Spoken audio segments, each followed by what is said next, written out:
नमस्कार दोस्तों, स्वागत है आपका आरवी स्टडी के एक नए वीडियो में। ठीक है, जानते हैं अभी अपने लोग बीटीएससी एएनएम 10,709 के रिगार्डिंग कुछ न्यू अपडेट।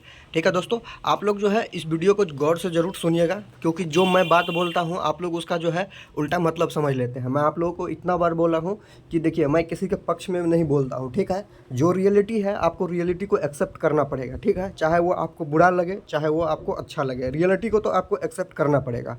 देखिए, बहुत सारे जो संविदा कर्मी स्टूडेंट है जो चाहते हैं कि काउंसलिंग के आधार पे क्लियर हो, अभी उसका पलड़ा इसीलिए भारी है क्योंकि उसके पक्ष में जो है कोर्ट का ऑर्डर है। ठीक है, इस बात को लेकर मैं बोलता हूँ, तो जो सीबीटी वाले स्टूडेंट हैं वो बोलते हैं या मैसेज करते हैं कि सर आप गलत बोल रहे हैं, ऐसे नहीं होगा। देखिए, अगर आप नॉर्मली हमसे पूछिएगा तो मैं हमेशा जो है एग्ज़ाम के पक्ष में रहता हूँ, और एग्ज़ाम दे के जो नौकरी लेते हैं उसका स्टेटस कुछ अलग होता है, तो वो रिस्पेक्टफुल है। बट मैं ये भी नहीं कह रहा हूँ कि जो संविदा कर्मी है जो वहाँ पे वर्क कर रहे हैं और जो कहते हैं काउंसलिंग के आधार पे वैकेंसी क्लियर हो, उसका भी मैं डिसरिस्पेक्ट नहीं कर रहा हूँ। वही उसके पास भी बहुत तजुर्बा है। ठीक है, बट मैं एग्ज़ाम वालों को मैं बहुत ज़्यादा प्रेफर करता हूँ। बट अभी देखिए, सिचुएशन यहाँ पे नियमावली की है। आप लोग इमोशनल जो है अटैच हो जाते हैं और इमोशनली किसी बात को सोचते हैं। आप लोग गौर से सोचिए किसी बात को। ठीक है, मैं आप लोगों को बार बार बोल रहा हूँ कि मैं किसी के पक्ष में नहीं बोलता हूँ, मैं दोनों पक्षों का बात आप लोगों के बीच रखता हूँ। ठीक है, तो देखिए, यहाँ पे लड़ाई है नियमावली की। ठीक है, यहाँ पे एग्ज़ाम की और संविदा की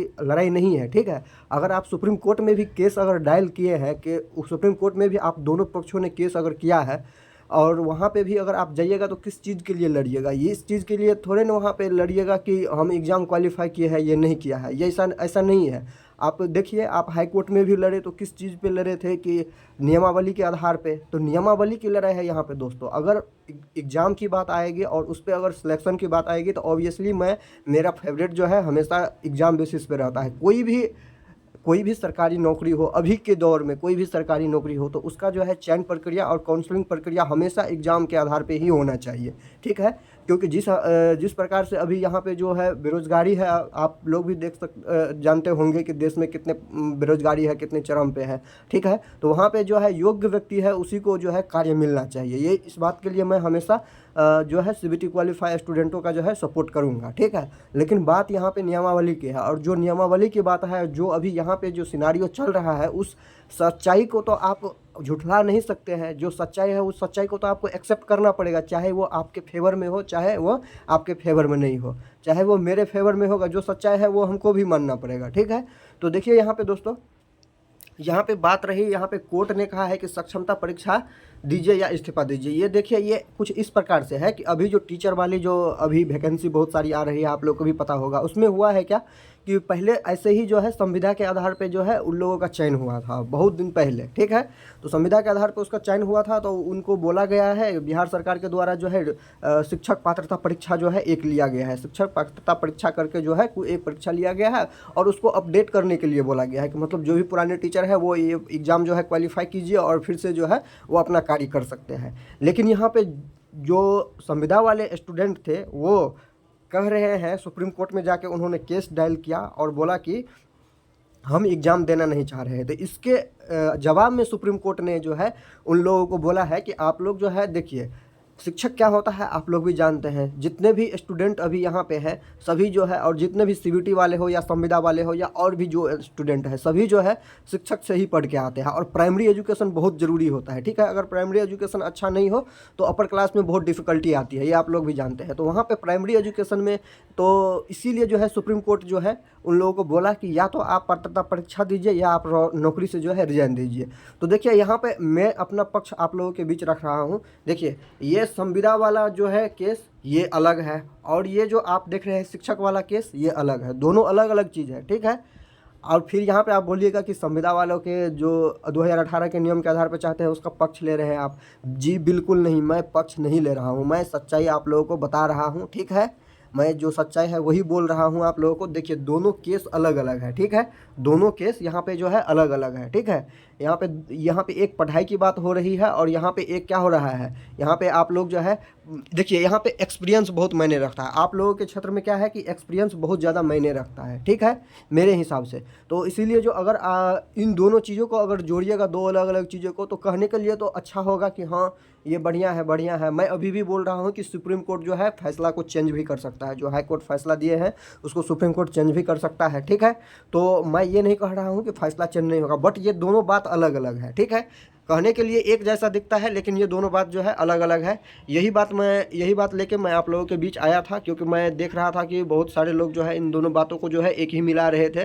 तो जी नहीं, ऐसा बिल्कुल नहीं है। आप चाहे तो इस पूरे जो है जजमेंट को आप पढ़ सकते हैं, देख लीजिए। मैं आपके लिए जो है धीरे धीरे इसको जो है स्क्रॉल कर देता हूँ, आप पॉज करके इसको पढ़ लीजिएगा, ठीक है। इसमें जो जितना चीज़ लिखा हुआ था मैंने आप लोगों को बता दिया, और दोनों अलग अलग चीज़ है, ठीक है। वो संविदा वाले हैं, वो टीचर वाले हैं, वो अलग बात है। और आप लोग के लिए जो आप लोग भी जानते होंगे कि आप लोगों में जो है एक्सपीरियंस का बहुत ज़्यादा मायने रखता है, ठीक है। तो यहाँ पे जो भी फैसला होगा वो तो सुप्रीम कोर्ट देंगे ही। अब देखते हैं कि आगे क्या होने वाला है, ठीक है। और फैसला चेंज भी हो सकता है, जैसे अभी हाई कोर्ट जो है आपको दिया है किसके पक्ष में, 2018 नियमावली के आधार के जा रहे हैं जो काउंसलिंग के आधार पे, उनके पक्ष में फैसला दिया है।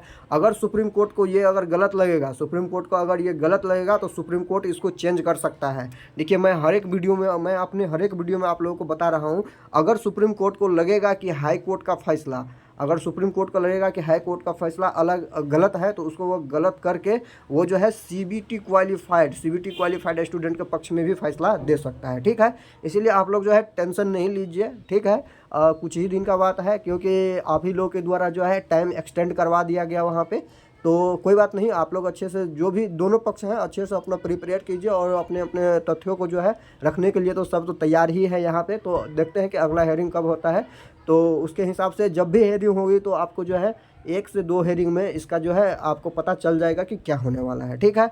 और बात रही इधर काउंसलिंग की, तो देखिए काउंसलिंग के रिगार्डिंग भी बहुत लोग जो है बोल रहे थे। तो मैं आप लोगों को ये भी बोलता हूँ कि देखिए ये काउंसलिंग क्या चीज़ है। मैं आप लोगों को ये भी बोल रहा हूँ कि देखिए ये काउंसलिंग क्या चीज़ है। ये मैं इसलिए बोल रहा हूँ कि यहाँ पे मैं हवा में नहीं बोल रहा हूँ। हाई कोर्ट का जो ये फैसला है मैं उसके आधार पे बोल रहा हूँ कि हाँ काउंसलिंग जो है सरकार पे दबाव बन सकती है और काउंसलिंग हो सकती है, ठीक है दोस्तों। मैं ऐसे नहीं बोल रहा हूँ। तो आगे देखिए क्या होता है। अभी अगर टाइम लंबा लग जाएगा सुप्रीम कोर्ट के हेयरिंग के डेट आने में, तो मे भी यहाँ पे जो है काउंसलिंग के रिगार्डिंग जो है सीबीटी वो संविदा जो वाले स्टूडेंट है जो चाह रहे हैं काउंसलिंग के आधार पे हो, तो उनके द्वारा दबाव बनाया जाएगा। तो मे भी काउंसलिंग के रिगार्डिंग कुछ हो, ऐसा हो सकता है। बट ये भी देखा जा सकता है कि यहाँ पे जो है टाइम के जो रिक्वायरमेंट नहीं दिया गया था जजमेंट में, उसका फ़ायदा जो है सरकार पूरे रूप से उठा रही है। इसी कारण से जो है कोई स्टेप नहीं लिया जा रहा है, ठीक है दोस्तों। तो मैं पक्ष और विपक्ष नहीं कर रहा हूँ, आप लोग जो है सच्चाई को देखिए, और जो उसमें आप लोगों को मैं दोनों पक्षों का बात रखता हूं, और जो आप लोग अपने हिसाब से देख लीजिए कि क्या सही है और क्या गलत है, ठीक है। मैं पक्ष और विपक्ष नहीं करता, ठीक है दोस्तों। मिलते हैं फिर से नए वीडियो में नई जानकारी के साथ, तब तक के लिए धन्यवाद।